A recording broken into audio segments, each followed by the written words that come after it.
And we're live. Hi, everyone. Welcome to our candidate highlight. I am Amanda Gibbs, and my co host is Nathan Polsky. We are both staffers for LP Texas, and we have Chad Abbey here running for something. Chad, give us your introduction. Well, I'm running for Congress in the 38th district here in the energy corridor of Houston, Awesome. and Awesome. yeah, thank you. All right. So thank you for stepping up and running. So I'm just gonna kind of kick it off. What inspired you to run for office? I know we just briefly talked about it here before we started, but what is your desire? What is your reason for running?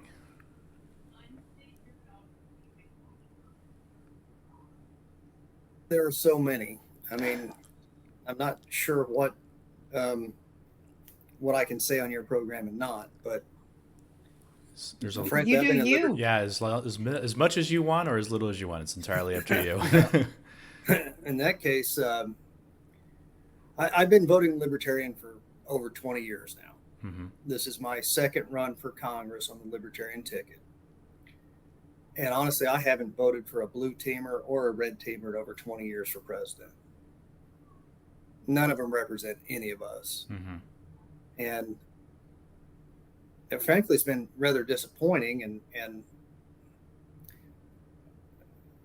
discouraging to come to that realization. But I decided about 20 years ago that if you're getting screwed by your government, it doesn't really matter if it's a blue prick or a red prick. hmm And they all pretty much do the same thing when it comes to war, Yep. to banking, to totalitarianism, to everything.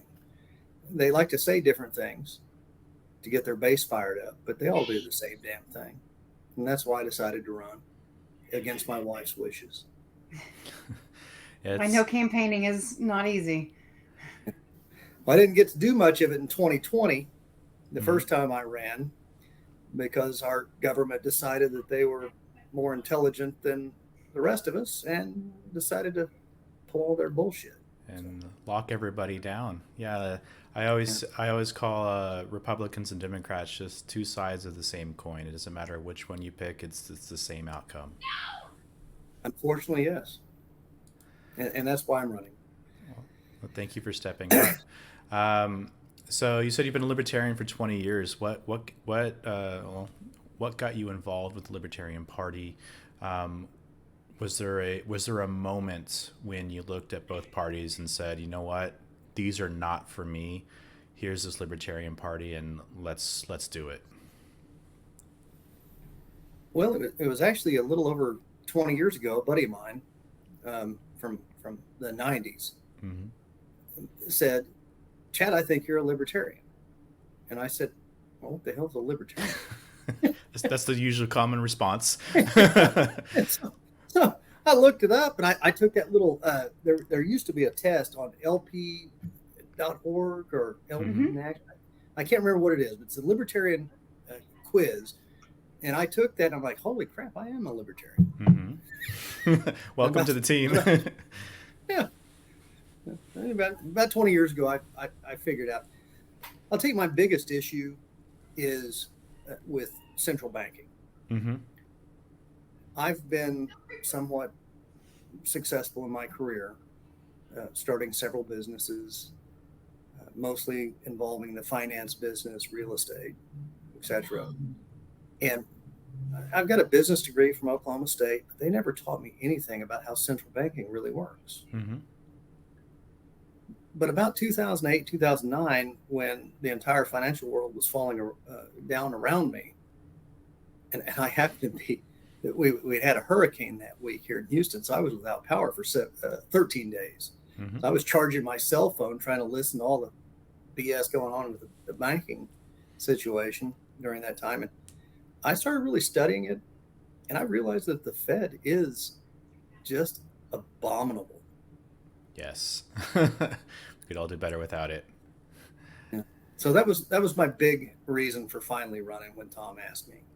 hmm But wars around the world, um, banksters own everything, the government trying to shut us down, the complete and absolute devastation of our Constitution, at least during my adult life. Those are the reasons I ran. So if you had to pick like a top three items for platformer, like what's your top three priorities when you win, and you get to go up to DC, what would those be? So it sounds like central banking, so ending the Fed. Absolutely. End the Fed. First and foremost, in the Fed. We love that. Please do more of that. If I am given a platform on day one, I will also change the, what do we call it, Department of Defense. Mm-hmm. I will return that to its original name, the War Department. That'll be the second thing I get rid of. Mm-hmm. That's insanity. We've been at war my entire adult life without actually declaring war. Facts. Well, I guess that was when I was still in high school, I think, was the last time we declared war in 91. But yeah. So the banking, war, and freedom, mm-hmm. whether that's COVID or drugs or guns or any of that. What I would like to really see is, I'd like to see our constitutional republic returned to us. Mm-hmm. And there are certain things that the states need to do, and that's okay. But let's give all those powers that were not granted to the federal government back to the states per the 10th Amendment, and let the states decide if they want to have, drugs or abortion or mm-hmm. whatever the hell they want to have. It's not the federal government's job to do these things. Mm-hmm. Yeah, states' rights. Don't disagree. Power is not enumerated to this federal government, should be reserved for the states. So your race, what does it look like? Is it 2 or a 3-way race? Or 4-way. I mean, it could be. I honestly don't know. The last time I ran, I actually called the Green Party candidate to congratulate him on running. He never returned my call, but that's okay. But the reality is, my district has been so gerrymandered. There's absolutely no chance anybody other than a red teamer is going to win. The old boy's Wesley Hunt. He's got a big name. He's got a bunch of money. Mm-hmm. He's going to win. But I wanted to give people another choice. Mm-hmm. If you're tired of getting screwed by the blue prick or the red prick, I wanted to be on the ballot to give them another option. Mm-hmm. That's a wonderful shirt idea. Amanda's in charge of a lot of her shirts and logos for the state party, so you should get with her on that one. Red prick. They're both pricks at the end of the day. Yeah. And I can do a little, because prickles, porcupines are called a prickle. Okay. It's just an idea. So it sounds like then, is there a Democrat running, or is it just a Republican in you? There is There is a Democrat running. I Googled it because I was trying to figure out exactly where your district was. No, if you can, I don't know how all this technology stuff works, but put a picture of that district map up here on this video if you can. I mean, it's gerrymandered all to hell. There's no chance anybody but a red teamer. Names and hang on, Nathan, can you share your screen if I send it to you? If we had planned in advance, yes. Okay. Let's see. My story. Wait a minute. What's my story? Oh, it's not gonna work. Okay. Well, I can't see that anyway. It's like a little bit of inner Houston, and then it goes outside the loop, and then it like goes up like that. It's disgusting, but that is American politics. Unfortunately, yes. Yeah. So what have you been doing anything for your campaign? Have you been doing any engagement with constituents, any other debates or forums or anything else like that? To date on this run, no, I have not. Mm-hmm. I had a few scheduled last go around, but they were all canceled. And I frankly haven't been that active yet. Gotcha. Gotcha. Hey, well, I'm just down the street. I'm on the southeast side of Houston, but I don't mind driving up there if you need some help. I'm fixing to leave the country for a couple of months. Oh, goodness. And I'm going to love my life while I'm gone. And when I get back in the middle of August, you and I may have to talk. For sure. Amanda is extremely hard worker, and she does not stop. So you can always count on her to help out. All right, so I had this other one. Right, so you're running against a Republican, you're running against a Democrat. The race is going to heavily favor the Republican. Is he an incumbent, or is it an open seat? No, Wesley Hunt is the incumbent. He's the incumbent. He was elected 2 or 4 years ago. I don't recall. Gotcha. So 23. 23. So last year. Yeah. Well, that would have been his last. So his term is from 23 to present, is what Gotcha. it says. So it would have been 22. Gotcha. So from a libertarian perspective, if you were to, let's say if you were to win, or let's say you got a high enough percentage where you could cause some issues between the Republican and Democrats, what would be your strategy on getting some of your, in the Fed, stop the wars? What type of strategy would you have to work with whoever did win or whoever came close to winning, so that if you're not going to be able to sit in office, you could heavily influence the person who did? Absolutely none. I have absolutely zero faith in either the blue team or the red team to do anything that involves the will of the people. I'm not looking to work with anybody else. Mm-hmm. I'm gonna take fiddle lessons from Nero. I'm gonna sit in the corner and watch this motherfucker burn. There is no working with these people. Gotcha. Yeah, and something else we've heard from a lot of other candidates is that the current constituents, or not the current constituents, current representatives, whether it's state level or federal level, don't answer the phone. They don't return phone. They don't return phone calls. They don't respond to emails. Have you encountered that as well? Yes, I have contacted many of my representatives over the years, and I always get some bullshit form letter back from them that doesn't say anything of any value whatsoever, blue team or red team. Mm-hmm. So, man, I've got time. Mm-hmm. I've been rather successful in my life. I like to think, a young man. Mm-hmm. And at this point, if you elect me, yeah, I'll pick up the damn phone. I'll talk to you. Hell yeah. I would love for any of them to talk to me. Yeah, any of them. It shouldn't be difficult for somebody who is elected and is actually acting on behalf of their constituents, the people who vote for them, to pick up the phone when somebody calls, return a phone call, return an email, and actually find out what the problem is, what the issues are for the people that duly elected them. Shouldn't it be? I do understand that as our population has grown and our Constitution has not increased the number of elected representatives to match with that increase in population, a significant increase in population, that it has become more difficult. But I've made significant efforts to contact my elected representatives in the past, and I've been stonewalled at every single opportunity. Mm-hmm.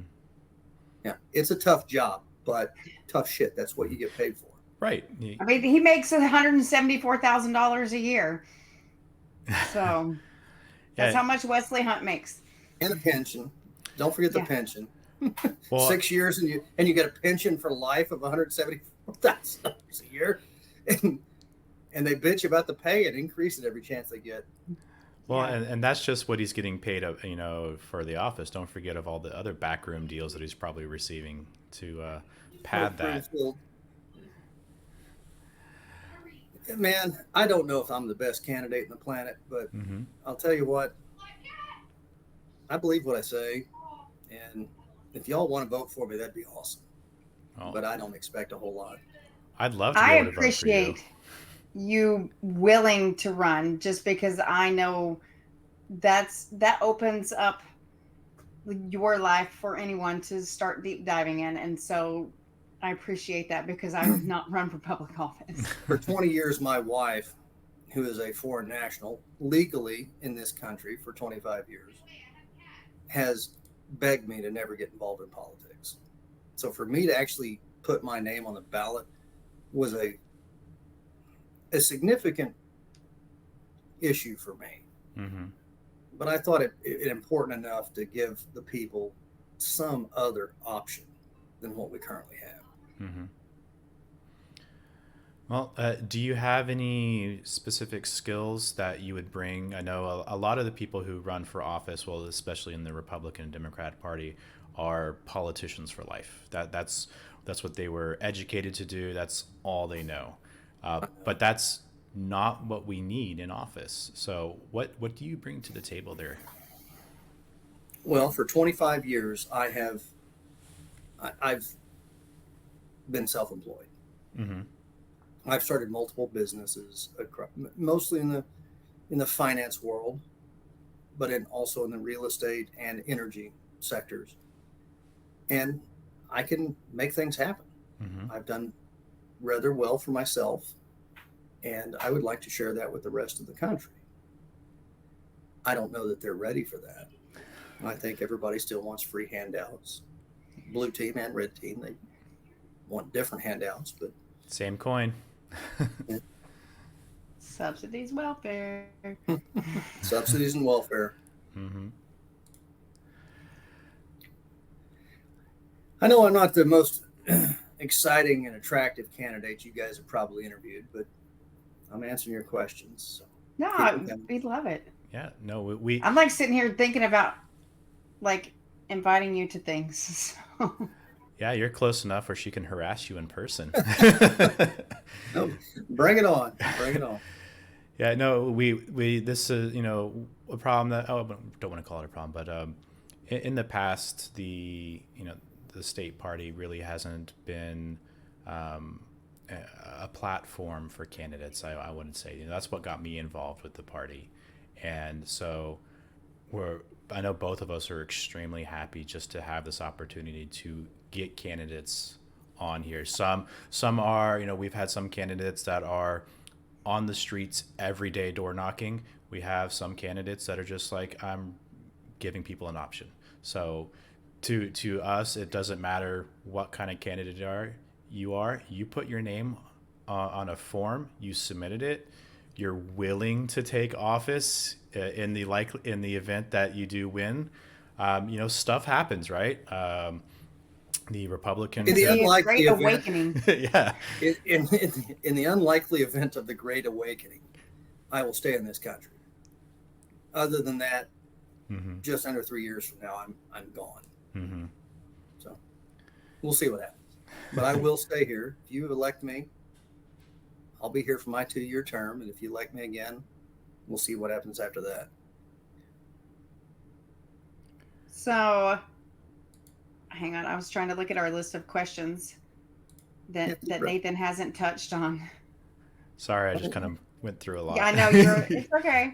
Ask me about ask me about drugs and guns and whatever. Oh yes, let's do it. All right, so you're just outside of Houston then. So what is your stance on that? We've got a lot of issues at the southern border. That's our big immigration issue. We know there's libertarians that are for locking it down, opening it up, but it's a very complicated situation. Nuanced? It's very nuanced. Yes, it is. Yes, it is. And as I mentioned earlier, I am the husband of a legal immigrant to this country from Asia, who's highly educated, skilled, educated here in the States, pays a bunch of taxes, and she's magnificent. I live in the energy corridor of Houston, so a very significant portion of my close friends are immigrants to this country. I want immigration. I Mm-hmm. really do. We need it as a country. Our birth rate's below replacement value at this Oh point. yeah. We need that. But at the same time, we need to have some logic and reason behind our immigration policy. We can't just leave that southern border wide open and just let whoever shows up come in and then not allow other people from around the world in who might benefit our country a little more. Mm-hmm. So it's a tough position, man. And unfortunately, the blue team and the red team have used the immigration argument for 30 years at least. Well, probably longer than that. I'm like, Certainly I think I've heard it my whole life, and I'm 41, so. Exactly. I mean, even Reagan used it when he let a bunch of foreign nationals. He gave them citizenship back in '85 or '87. I can't remember. But we just need to have some logic and reason to it. The United States government has every legal right and moral responsibility to regulate who is coming in and out of this country. Well, certainly into. Mm-hmm. Out of, another question. But it's a tough conversation to have. But so long as we let the blue team and the red team, pussyfoot around on the margins, nothing's actually going to change. Mm-hmm. Yep, that's definitely for sure. Neither one of them. Every time one of the power changes, nothing gets better. No, they all loved kids in cages. So. Well, no, cages is only if the Republicans are in charge. It is Kennels. It's Kennels from the.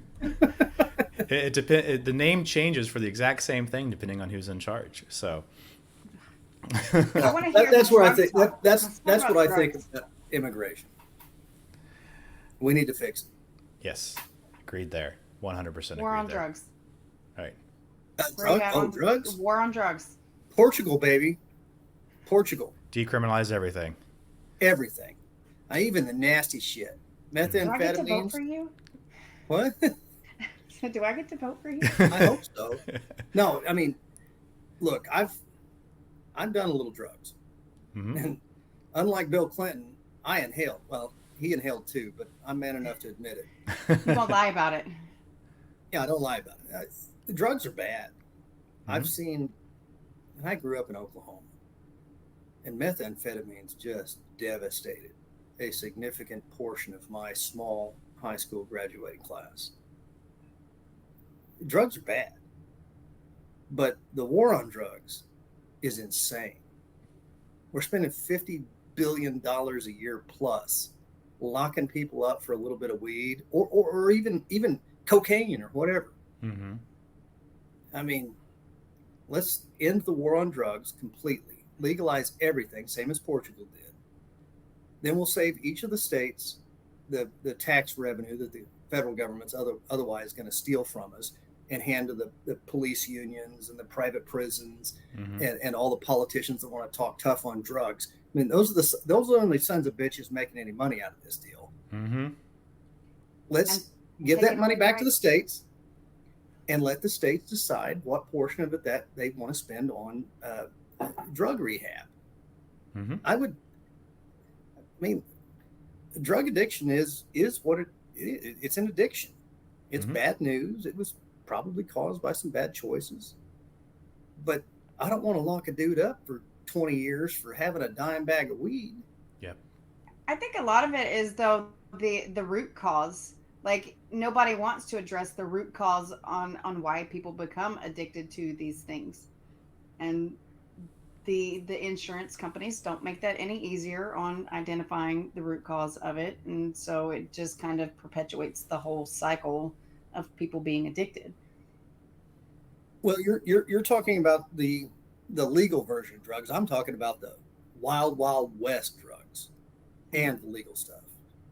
I want to legalize it all. I am game. Everything you can dream of, from peyote to methamphetamines to crack cocaine. It should be the individual's choice what they want to put in their body. Now, It's much like that damn vaccine that doesn't work. I never took that shit.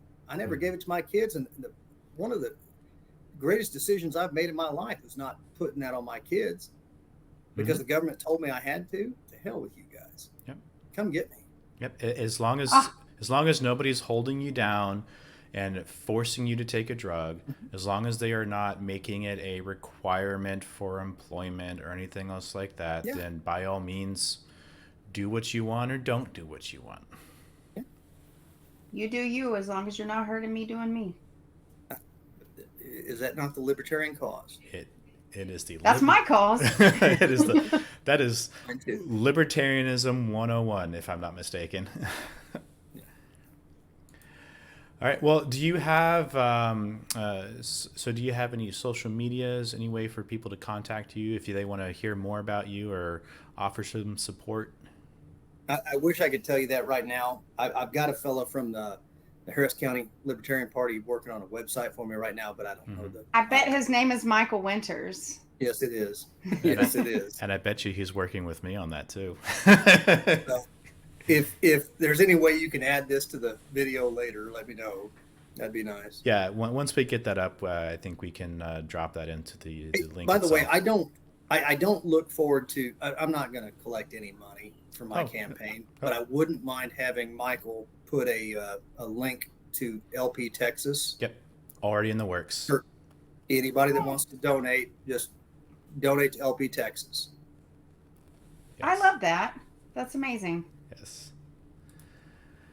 All right. Well, Amanda, do you have any more questions for Chad? Or Chad, do you have anything else that you'd like to talk about? Well, we talked about the Fed. To hell with them. Yep. We talked about the military-industrial complex. Ooh, yes, guns. Pardon? Second Amendment. Oh, yeah, guns. Come and take them if you think you're man enough. All right. Yo, that's very Texan. All right. Take them. All right. All right. Well, I don't have anything else. Amanda, you good? I'm good. Good. Will you send me a copy of this interview, I assume, to my email? Yes. So what we'll do now is once we're done with all the rest of the interviews for today, Amanda will either upload them tonight or she'll upload them tomorrow. Depends on how late it is. And then we'll send out links to everybody. It's going to be right on LP Texas's YouTube channel. She's and Facebook. And Facebook. We also put them. I think we also put them on Twitter or X, if we can. But we've got a playlist on the LP Texas YouTube channel, so you can watch yours as well as anybody else's who's done an interview as well. And you can just share that if you got any friends, family, anybody else nearby. You can give them a link to that and have them come watch you. No friends or family. LP Harris will share it for sure. I'll look forward to hearing from you guys. Awesome. It was nice meeting you. All right. Well, thank you for hopping on here. And for everybody else who's been watching, stay tuned. We've got more candidate interviews coming up. Don't forget to get out there and vote for libertarian candidates. We've got to show the duopoly that we're not somebody to mess with. Sound like the system. Thank you.